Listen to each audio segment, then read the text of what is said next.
Hello and welcome back to the Medico Girl. In this video, we are going to discuss about BP801T Biostats and Research Methodology, Unit 3, Part 3, Graphs. So let's begin. Graphs होते हैं visual form of presentation of statistical data. तो सबसे पहले है histogram. Histogram क्या होता है? ये ग्राफिकल रिप्रेजेंटेशन होती है डाटा की, जो कि होती है फ्रीक्वेंसी डिस्ट्रीब्यूशन, जिसमें होता है क्लास इंटरवल्स, जहाँ पे हम इसको कंटिन्यूस नंबर रेंजेस में ग्रुप करते हैं और हर रेंज कॉरेस्पॉन्ड करती है एक वर्टिकल बार के लिए. देन इसमें रेक्टेंगुलर बार्स होते हैं और उनके बीच में कोई भी स्पेस नहीं होती है. जो हॉरिजॉन्टल एक्सिस होती है, यानी कि एक्स, वो डिस्प्ले करती है नंबर रेंज को, जो कि इंडिपेंडेंट वेरिएबल होता है, और जो वर्टिकल एक्सिस होती है उस पर होती है फ्रीक्वेंसी, यानी कि अमाउंट ऑफ डाटा जो प्रेजेंट होती है हर रेंज में, और ये होता है डिपेंडेंट वेरिएबल. जो नंबर रेंजेस होती है वो डिपेंड करती है डाटा पे जो हम यूज़ करें. देन इसका यूज़ क्या होता है? फ्यूचर प्रेडिक्शंस करने के लिए, डाटा के बेसिस पे डिस्प्ले करने के लिए large amount of data values एक रिलेटिवली सिंपल चार्ट फॉर्म में. ये एक हिस्टोग्राम बना हुआ है जिसमें हम देख सकते हैं कि ये रेक्टेंगुलर बॉक्सेस हैं और इनके बीच में स्पेस नहीं है. देन आती हैं इसकी एडवांटेजेस और डिसएडवांटेज. तो एडवांटेज क्या होती है? विजुअल प्रेजेंटेशन होती है डाटा सेट की, इंटरवल होता है फ्रीक्वेंसी का, एक्यूरेट होता है, प्रिसाइज होता है, और इसको हम यूज़ करते हैं विद इन मीडियन. लेकिन डिसएडवांटेज क्या होती है कि जितना ज़्यादा बड़ा साइज़ होता है इंटरवल का, उतनी ही ज़्यादा एरर हो सकती है प्रेजेंटेशन में. देन हम इसको सिर्फ कंटिन्यूस सीरीज़ के लिए ही यूज़ कर सकते हैं, और ये बहुत ज़्यादा डिफ़िकल्ट होता है कंपेयर करने के लिए दो डाटा सेट्स को. अगर इसमें क्लास इंटरवल्स जो होते हैं वो इरेगुलर होते हैं तो हमें फ्रीक्वेंसी को एडजस्ट करना पड़ता है. उसके लिए हम फॉर्मूला यूज़ करते हैं minimum class size divided by the class size into frequency, और हर इंटरवल की निकाल लेते हैं. क्लास साइज़ होती है, जैसे लिखा होता है 5 to 10, 10 to 15, तो ये 5 जो है वो क्लास साइज़ है. देन लाइन ग्राफ भी होते हैं. जो हिस्टोग्राम है उसे हम लाइन ग्राफ में कन्वर्ट कर सकते हैं, इसके मिड पॉइंट्स को ब्लॉक के ज्वाइन करके स्ट्रेट लाइन से.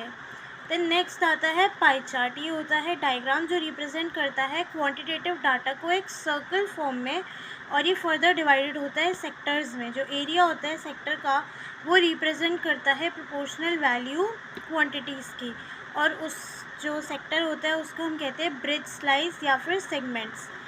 और ये सर्कुलर इन शेप साइज़ में होता है, जो कट होता है स्लाइसेस में न्यूमेरिकल वैल्यू के बेस्ड पे, और सर्कुलर शेप होती है इसलिए हम इसको सर्कुलर डायग्राम भी कह सकते हैं. देन इसको हम यूज़ करते हैं जहाँ पे हमें डाटा को परसेंटेज में रिप्रेजेंट करना होता है, और हर क्लास साइज़ होता है percent proportion of the category it shows. Then इसको बनाने के लिए सबसे पहले हम लोग टेबल ड्रॉ करते हैं, डाटा को फॉर्मुलेट करते हैं. देन दूसरा होता है कि सर्कल बनाते हैं रिक्वायर्ड साइज़ का, कोई भी रेडियस होता है हर सेंट्रल एंगल का, उससे हम लोग सेक्टर ड्रॉ करते हैं. देन थर्ड स्टेप में हम मेजरमेंट करते हैं और मार्क करते हैं पॉइंट्स को सर्कल पे प्रोटेक्टर की हेल्प से. सेंट्रल एंगल निकालने के लिए हम लोग फॉर्मूला यूज़ करते हैं फ्रीक्वेंसी उसकी divide by the total frequency into 360. तो इसकी एडवांटेज होती है कि ये सिंपल होता है, इजी टू अंडरस्टैंड होता है, कंपैरिजन ऑफ डाटा में हेल्प करता है, समराइज़ कर देता है लार्ज सेट ऑफ डाटा को विजुअल फॉर्म में. लेकिन डिसएडवांटेज क्या होता है कि ये लेस इफ़ेक्टिव हो जाता है जब बहुत सारे पीसेस ऑफ डाटा को यूज़ करना होता है, टाइम कंज्यूमिंग होता है, और अगर बहुत ज़्यादा सेगमेंट्स होते हैं सिमिलर इंटरप्रिटेशन करने के तो कंफ्यूजिंग हो जाता है. ये ऐसा दिखता है. देन नेक्स्ट है क्यूबिक ग्राफ या फिर ट्राइवेलेंट ग्राफ. ये क्या होता है?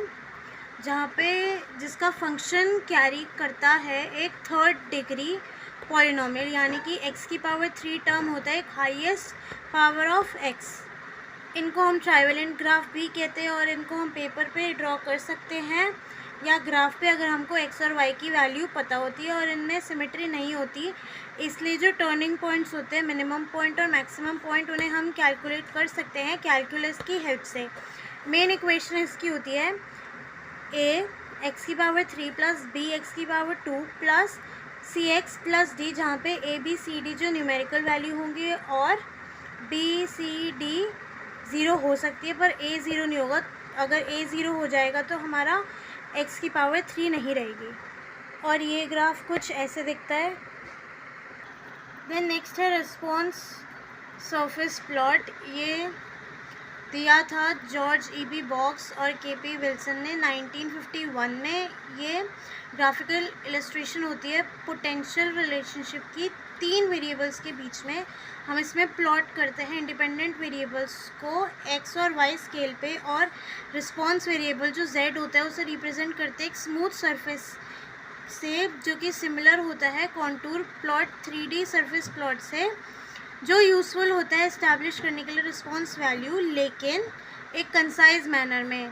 देन इसको हम यूज़ करते हैं टोपोग्राफिक मैप में, और जो सरफेस चार्ट्स होते हैं उन्हें क्लासीफाई करते हैं सब टाइप्स में, जैसे कि 3D surface, wire frames, 3D surface, contour, wire frame, contour, और ये ऐसा बनता है। देन आता है कॉन्टूर प्लॉट या फिर लेवल प्लॉट। ये होता है प्रोजेक्शन 3D ग्राफ का 2D प्लॉट पे। ये हमको मैक्सिमम मिनिमम पॉइंट्स भी दिखाता है और इफ़ेक्ट भी दिखाता है 2 पैरामीटर्स का किसी सर्टेन रिस्पॉन्स का 2D प्लॉट पे। और इसमें लाइंस और कॉन्टूर बैंड्स को हम यूज़ करते हैं रिप्रेजेंट करने के लिए अलग अलग रीजन जहाँ पे वैल्यू डिपेंडेंट वेरिएबल की कांस्टेंट रहती है। ये ग्राफ करता है 2 प्रेडिक्शन वेरिएबल्स y एक्सिस पे, और रिस्पॉन्स वेरिएबल z को कंटिन्यूस की तरह दिखाता है। देन जो कॉन्टूर्स होते हैं उनको हम z स्लाइसेस या फिर आइसो रिस्पॉन्स वैल्यू भी बोलते हैं। देन ये फॉर्म होता है वर्टिकल एक्सिस पे इंडिपेंडेंट वेरिएबल्स होते हैं 2, और हॉरिजॉन्टल एक्सिस पे इंडिपेंडेंट वेरिएबल होता है 1, और लाइंस होती हैं जो कि होती है आइसो रिस्पॉन्स वैल्यू, जो कि ऐसा फॉर्म होता है। देन इसके टाइप्स होते हैं रेक्टेंगुलर प्लॉट, जो कि रेक्टेंगल की शेप में होता है और ये सिमेट्रिकल सरफेस दिखाता है सेंट्रल पीक के साथ, पोलर कॉन्टूर जो कि सर्कुलर शेप का होता है, और टेर्नरी प्लॉट जो कि ट्रायंगुलर शेप का होता है। That's all for now. Thank you. We will soon meet with a new video. Till then, stay tuned.